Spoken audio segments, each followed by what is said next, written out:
Hi everybody, how's it going? I know I kind of look up like crap, but that's alright, because we got an important topic to discuss, and that is the use of drugs, including tobacco and alcohol and weed, but also extending it to all of the drugs.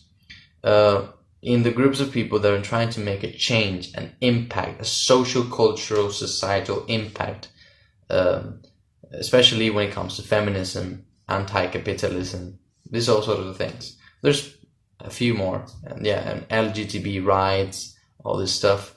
I think these groups are amazing, and they're doing amazing things. But I would like to center my attention on at least what I see, my surroundings, at least in Spain, and then maybe like expand it to other areas that these groups are doing, and that is basically intoxicating themselves with all these sort of drugs. They continually smoke, they continually drink obsessively all the time, and they go out and drink. They have equaled having fun with drinking and getting wasted with their friends, and some have gone way beyond that. And of course they do weed, but what I'm talking about is cocaine, heroin, speed, all these kind of these crazy things, and they do it on a weekly basis. It's kind of crazy. And so I know a few of those, and I've heard of a few of those. And what is interesting to me is that it's not people that are not doing anything here other than having fun. They're supposedly trying to change society. They have strong opinions and they have strong aspirations to what they want to do with us. With society. The changes need to be made. And of course, I completely endorse and thank them for that. There's just something that I would like to say about it, which is if you as the representatives and the power, right, of these labor force, of these movements, what they're doing is, by consuming this, going out with their friends and completely having this sort of thing as a lifestyle of consuming drugs, is really, really to the detriment, is really not in favor, and it's actually against the movements that they're trying to take and make an impact in the world. So what I'm saying by that is they're spending huge amounts of money compared to what they normally have. These people as a socioeconomic level, they're spending most of their money, or a substantial part of their money, on consuming drugs, on going to clubs, on fixing the shit they have to fix because they got wasted and they broke stuff, or they're in the middle of nowhere and they need an Uber or something like that. They're wasting so much money, and they're wasting so much time doing all these things, like having fun by getting wasted. It takes a lot of time.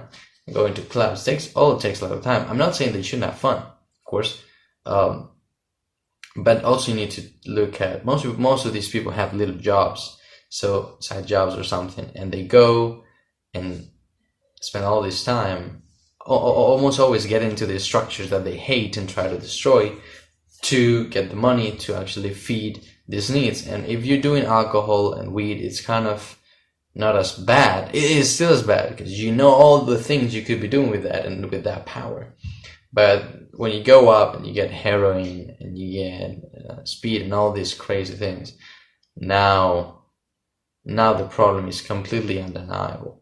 But I would like to actually expand it to all of the drugs, right? Because I think that's what they're doing. I think there are a tool of social dislocation, of rendering the people powerless to actually associate and focus on the things that really matter. Because when we need our dose, we don't need social justice. We don't need to end oppression. We need a dose. We need a dose of fun, or a dose of chemicals, or whatever, but we need a dose, and that's a lot more important, at least in the short term.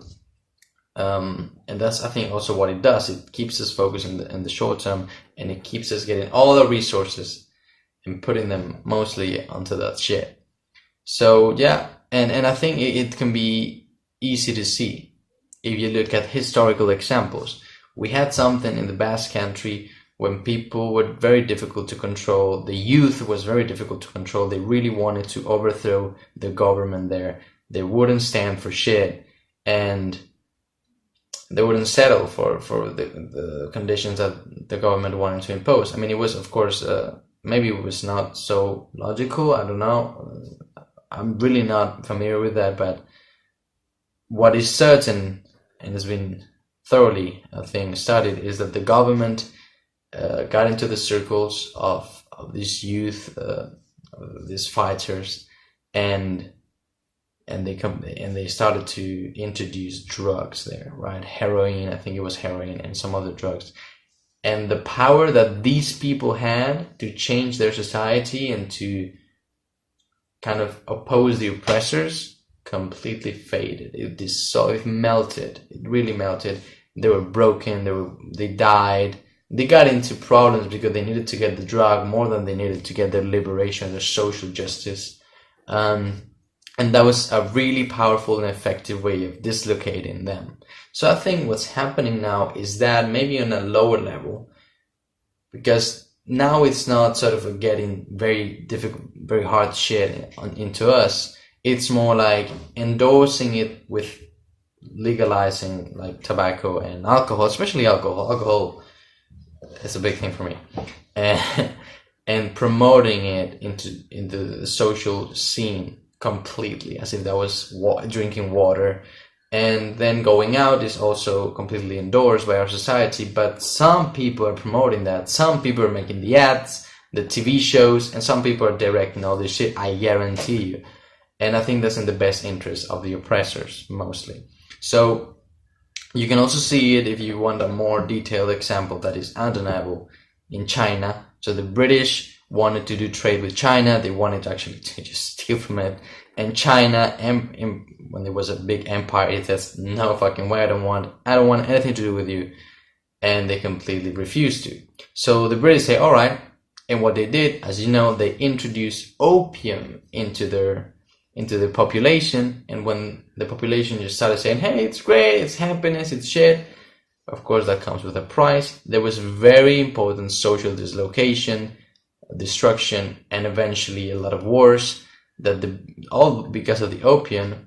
And China was eventually forced to open their markets, open their ports, and sell and commerce with these people, with the British.